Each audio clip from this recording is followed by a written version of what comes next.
Ano nga ba talaga ang tunay na kapangyarihan ng Young Monarch? Bakit maraming kaibahan ng kakayahan ni Jinwoo at Soho? At kakayanin kaya ng ating bida na mapantayan ng kanyang ama in a short period of time? Dahil sa chapter na ito ay mukhang ipaparamdam na sa atin ng misyon ni Soho upang lumabas ang tunay niyang kapangyarihan. Kaya huwag na nating patagalin pa. Let's go! Nagsimula ang chapter na ito kung saan umiyak itong si Vero dahil wala siyang ibang magawa kundi panoorin ng kawawang young wolf puppy. Samantalang si Soho handa nang makipagbakbakan kay Brookie at makikitang tinalian niya ang kanyang noo upang hindi tumagas ang dugo. At hindi lang pala si Soho ang nakahanda na sa bakbakan, pati na rin itong si Rakan's Fang. Pagkatapos ipinaalam ng system na mayroong emergency quest si Soho na dapat talunin niya ang hyena na si Brookie. Kaya na-realize ng ating bida na si Brookie pala ay isang hyena monster. At mukhang alam niya na kung saan kinuha ang pangalan ng guild na ito. Kaya nagtataka ang ating bida kung paanong nakagawa ng sariling guild ang isang monster na nangingidnap ng mga tao. Posible kayang may connection pa rin ito sa mga Itarem? Maya-maya, biglang nagising ang mga hunter at tinawag si Brookie upang humingi ng tulong at gusto nilang sumama sa laban dahil ang kalaban daw na yan ay isang hindi ordinaryong tao. Kaya napalingon si Brookie sa mga hunter na gustong tumulong sa kanya. Sinabi ni Soho na kung sa tingin ng mga hunter manunood lang siya at hahayaan niya itong mangyari, isang malaking pagkakamali. Subalit isang karumal-dumal ang pangyayari ang biglang ginawa ni Brookie. Kinain niya ang ulo ng mga hunter na makikitang isang hakma lang ang ulo ng 6 na hunter ay biglang nabura kung saan napadilat ang mata ni Soho nang nakita ang kahayupang ginawa ni Brookie. Sinabi ni Brookie, ang mga taong nag-iisip na kailangan niya ng katulong para kalabanin ang piece of cake na kalaban, sila ang mga taong hindi alam kung paano lumugar kaya nababagay silang gawing pagkain. Kaya hindi na nakapagpigil pa si Soho at nauna itong sumalakay towards Brookie. Kaagad na salo ng hyena ang Rakan's Fang kung saan dumugo ang kamay nito ngunit hindi nakapag-penetrate si Soho dahil malakas din itong si Brookie. Sinabi ng ating bida kung bakit pinatay nito ang mga tao sa napakababaw lang na rason. Kung saan sinagot ito ni Brookie dahil ang kapangyarihan at buhay daw ng mga mahihina ay pagmamay-ari ng mga malalakas. At dagdag pa niyang sino ang may sabing may required ang rason para diktahan ng mga malalakas kung ano ang gusto nilang gawin. Talsik si Soho sa atake ni Brookie. Subalit this time, madaling na ibalik ni Soho ang kanyang balanse, nagawa niya kaagad makatayo sa nagkayupi-yuping container van. Napansin ng ating bida na bigla palang nag-follow up ng atake si Brookie at sinubukan siya nitong kainin, kaya kaagad umiwas si Soho at lumipat ng posisyon. Sunod-sunod na umatake si Brookie towards Soho gamit ang bilis nito sa pamamagitan ng pagsipa at suntok. Samantalang ang ating bida ay tamang iwas lang muna habang minamanmanan ang galaw ng pag-atake ng hyena monster na makikitang ginamit din ni Soho ang kanyang bilis upang makapag-dodge kay Brookie. Tumama lang sa container van ng kuko ni Brookie sa bilis ni Soho at sa sobrang hype ni Brookie, hindi niya napigilang tinuluyang wasakin ng container kaya nag-unleash ito ng claw slashes na makikitang nagkapunit-punit ang container sa lakas ni Brookie. Subalit napansin ng hyena na nag-sneak attack pala si Soho sa itaas matapos niyang wasakin ng container.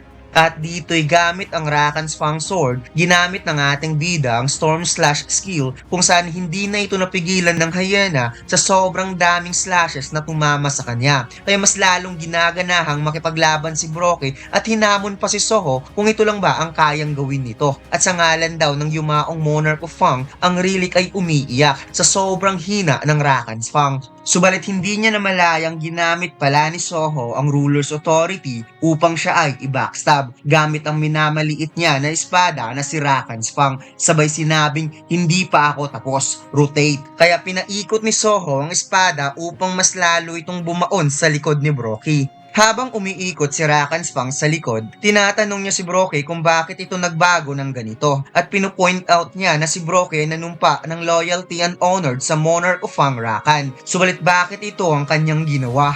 Kaya napadilat ang mata ni Brookie kung saan parang hindi niya naaalala na nanumpa siya kay King of Beast Rakan.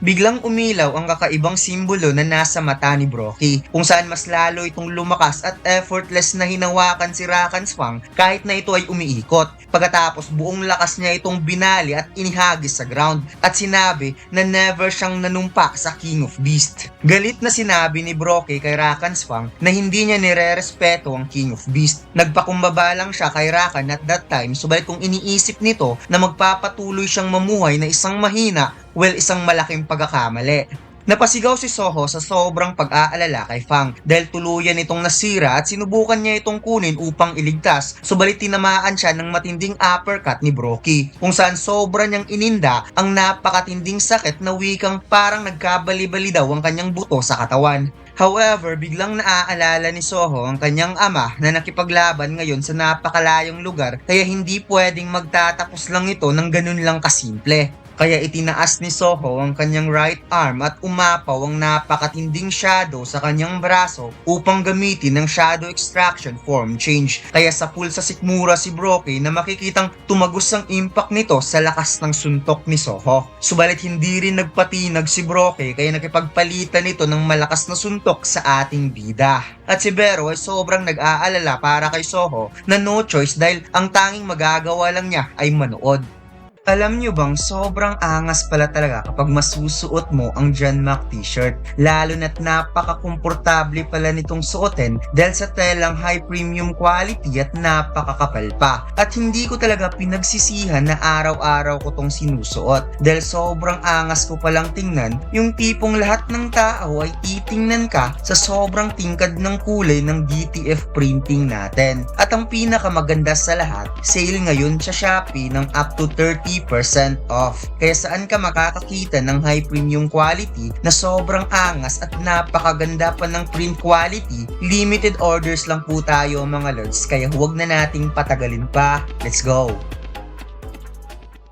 Samantalang si Rakan Swang ay tuluyan na talagang nasira na makikitang ang crack nito ay umabot sa diamond kung saan doon nakatira ang kanyang spirits. At habang ito ay nagkabitak-bitak, ang kanyang strength ay nagkaroon ng leaking palabas, ngunit siya ay napaisip kung hanggang dito na lang nga ba siya masisira na walang ginagawa, kahit ang pag-save man lang sa survival ng kanyang descendant o kahit kaligtasan man lang sa future ng mga Fang sa ngalan ng yumaong niyang monarch na si Rakan. Lahat ay umaasa lamang kay Soho. Gusto niyang lumaban, subalit hindi niya alam kung ano ang kanyang gagawin. Nakita niya si Bero na nanginginig habang nanunood sa laban ni Soho. Ngunit ang mas nagpakuha ng kanyang pansin ay ang Rakan Swang descendant na nagpupumilit na tumayo kahit ito ay nahihirapan. At dito'y sinabi ng espada, nakita ko na. Sabay nagkatamaan ng suntok si Soho at Brocky sa mukha at na-realize ng espada na kaya pala tumayo ang descendant dahil na-inspired ito na makipaglaban dahil kay Soho, kung kaya't umapaw ang natitirang mana ng espada na si Rakan Swang at sinabi na ito ang kanyang final decision